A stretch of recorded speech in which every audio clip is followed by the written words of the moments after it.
मित्रांनो, बालभारतीच्या जुन्या खजान्यातून आज आपण घेऊन आलो आहोत शंकरराव खरात यांचा अडाणी हा पाठ.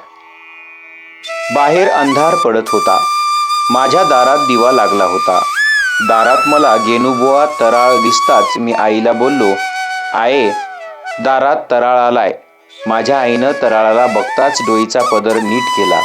तोच माझ्या बानं पुसलं, का व एकाएकी अंधार करून माझ्या दारात? मग उभ्या उभ्याच गेनुबुवानं आपल्या दंडकीच्या खिशातून पत्र काढलं. ते माझ्या बाच्या हातात देता देता म्हणाला, रामा, तुझ्या नावावर हे पत्तर आलंय बघ. माझ्या बापानं तो कागद हातात घेऊन उलटा पालटा करून दाराच्या उजेडात बघितलं. पुढं अंधारात नजर टाकली आणि अण्णा चितागती झाल्यागत गप्प झाला. माझ्या वडिलांना मी अण्णा म्हणत असे. वास्तविक माझ्या बापाच्या एवढ्या हयातीत त्यांना कुणीच पत्र असं पाठवलं नसावं. त्यांना कोण कशाला पत्र पाठवणार? काय खबर आली, सांगावा आला तर माणसाच्या तोंडीच येणार. तोंडातोंडीचा सांगावा हेच खरं पत्र टपाल. पण पोस्ट कार्डावर लिहिलेलं पत्र माझ्या बाला कधीच आलं नव्हतं. त्यात माझ्या बापानं सरकारी गावकीचं टपाल, कागदपत्राचा लखोटा, गावोगाव पाटील तलाट्याला, महालकरी मामलदाराला, हवलदार फौजदाराला गावकीच्या कामात पोहोचता केलेला होता. त्यातच त्यांनी आपल्या आयुष्याचे दिवस खर्ची घातलेले होते. पण स्वतःला म्हणून कुणाचं पत्र आलेलं नव्हतं. हे मला घरात दिसत होतं. त्यांना तसं कुणी पत्र टपाल धाडत नव्हतं. कुणी तसं धाडण्याचं कारणही नव्हतं. त्यात माझी थोरली बहीण पवित्रा नवऱ्याच्या गावी नांदायला होती. पण तिचं काय पत्र येण्याची आशाच नव्हती. आला तर सांगावा निरोप येणार. त्यात माझ्या बापाची एक मावस बहीण मुंबईला होती. आता तेवढीच बया काय खबर कळवली तर पत्रानं कळवणार. पण तिनंही काय कवा मुंबईला असल्यापासून कागदपत्र धाडला नव्हता. काय तसं कागद पाठवण्याचं कारणही कधी घडलं नसावं. पण काहीतरी महत्त्वाचं असावं अशी ही सगळी वस्तुस्थिती होती. मग गेनुबुवा तराळानं कुणाचा कागद द्यावा या विचारात पडून माझ्या वडिलांनं अण्णानं लागलीच तराळाला पुसलं. काय गा, तो कागद मला आलाय म्हणतोच? वैर रामा, तुलाच आलाय. वडिलांनं हातातलं पत्र पुन्हा उलटं पालटं बघितलं. त्याला विचारलं, यात माझं नाव रामा तात्या असं लिहिलंय? तर काय, त्यात तुझा पत्त्या पण हाय. हे पत्र माझंच हाय म्हण की. तर दुसऱ्या कोणाचं नाही, तुझंच हाय बघ.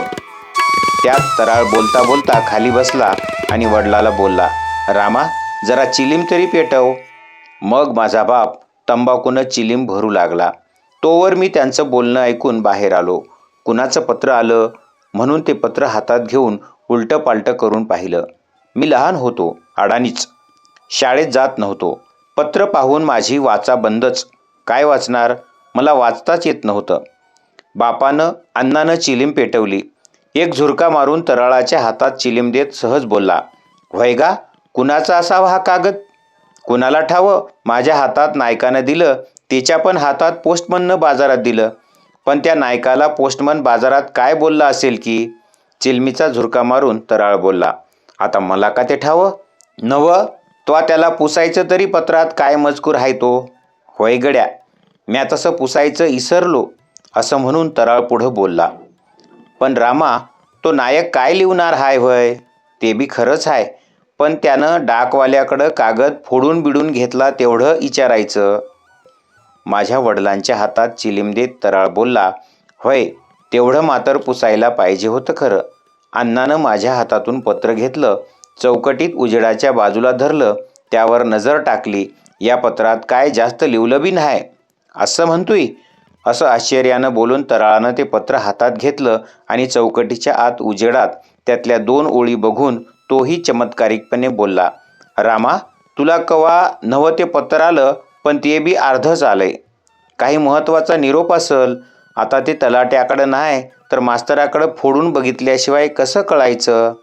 ते बी खरंच. आत्ताच्या आत्ता तलाट्याकडं कुलकर्ण्याकडं जातो.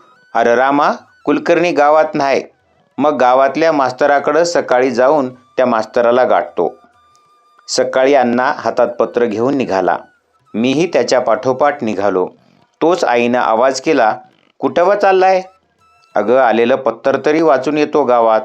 मग आई गप्प झाली. आम्ही मास्तरांच्या दारात गेलो. बाहेरच्या सोप्यात कुणीच दिसेना म्हणून अण्णानं हाक दिली, मास्तर आहेत का घरात? त्याबरोबर आतून उलटा आवाज आला, कोण आहे र बाहेर? मी रामा हायजी. असा अण्णाचा आवाज आत शिरल्या शिरल्या मास्तरीणबाई चटाचटा पाऊल टाकत बाहेर आली. अहो, आत काय करताय तुम्ही? दारात रामा ऐताच आलाय. पावसाचे दिवस, 4 लाकडं तरी फोडून घ्या. आता स्वयंपाकाला सरपण नाही.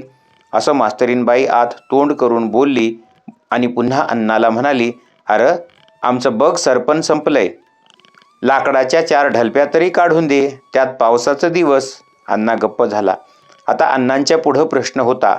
मास्तरांच्याकडून पत्र वाचून घ्यायचं होतं. त्यांच्याशिवाय खडाखडा पत्र फोडणार कोण? त्यांच्या दारात तर पत्र घेऊन आलो. पत्र तर वाचून घेणं भाग होतं. काय रामा, का सकाळीच दारात? मास्तरांनी बाहेर येऊन विचारलं. होय, तसं कामच पडलंय.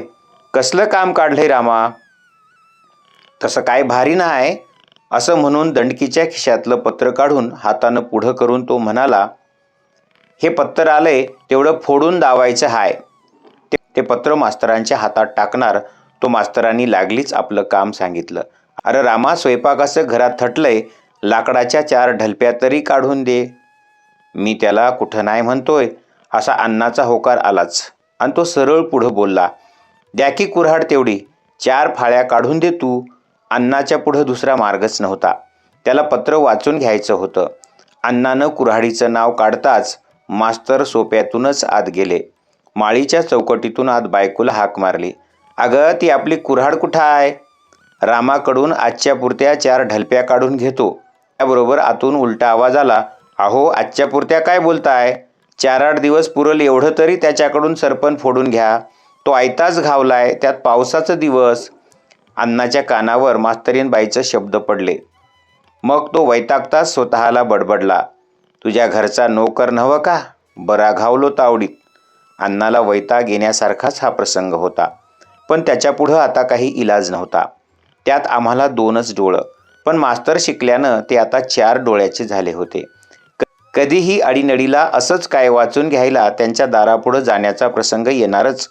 तेवढ्यात मास्तरांनी जड शिळ कुऱ्हाड आणून पुढं अंगणात धापकन टाकली आणि अण्णाला बोलले, रामा, भराभरा 4 दिवसाचं सरपण फोडून दे. तोच अण्णानं हातातलं पत्र मास्तरांच्या हातात वरून टाकलं. मास्तर, अगोदर तरी वाचून दावा मला. मास्तरांनी पत्र हातात धरून त्यावर नजर टाकली. तोच ते अण्णाला म्हणाले, रामा, मी आंघोळ करून आलोच. पाणी थंड होईल मग तुझं पत्र वाचून दावतो बरं का. पत्र वाचून घेण्यासाठी लाकडं फोडण्याची वेळ माझ्या बावर अण्णावर आली होती.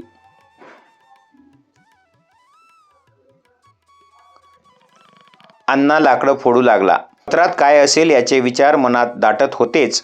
लाकडं फोडून झाली, पण त्यात बराच वेळ गेला. अण्णानं आत हाक दिली, मास्तर, अहो मास्तर. त्याबरोबर मास्तर आतून बाहेर आले. त्यांनी लागलीच विचारलं, काय रामा, झाली का लाकडं फोडून? तो बघा की फोडलेल्या लाकडांचा ढीग. त्या ढिगाकडे पाहून मास्तरांनी अण्णाला शाबासकी दिली. अण्णा लगेच म्हणाला, आता तरी ते पत्र वाचून दावा. मास्तरांनी त्यावर नजर फिरवली आणि विचारलं, अरे रामा, तुझी बहीण मुंबईला होती का? वय होती. मावस भन दोंडाबाय घरातल्या वाणीच. अरे तिला देव आज्ञा झाली. तुझी सारखी आठवण काढीत होती. अण्णा कळवळला, अरे देवा, माझी धोंडाई गेली म्हणता? अण्णा गप्प झाला. मोठ्या जुलमानं खाली मुंडी घालून मास्तरांच्या पायरीवरून उठला. खाली मान घालून वाड्याबाहेर पडला. वाटेला लागल्यावर त्यानं पाणावलेले डोळे पुसले.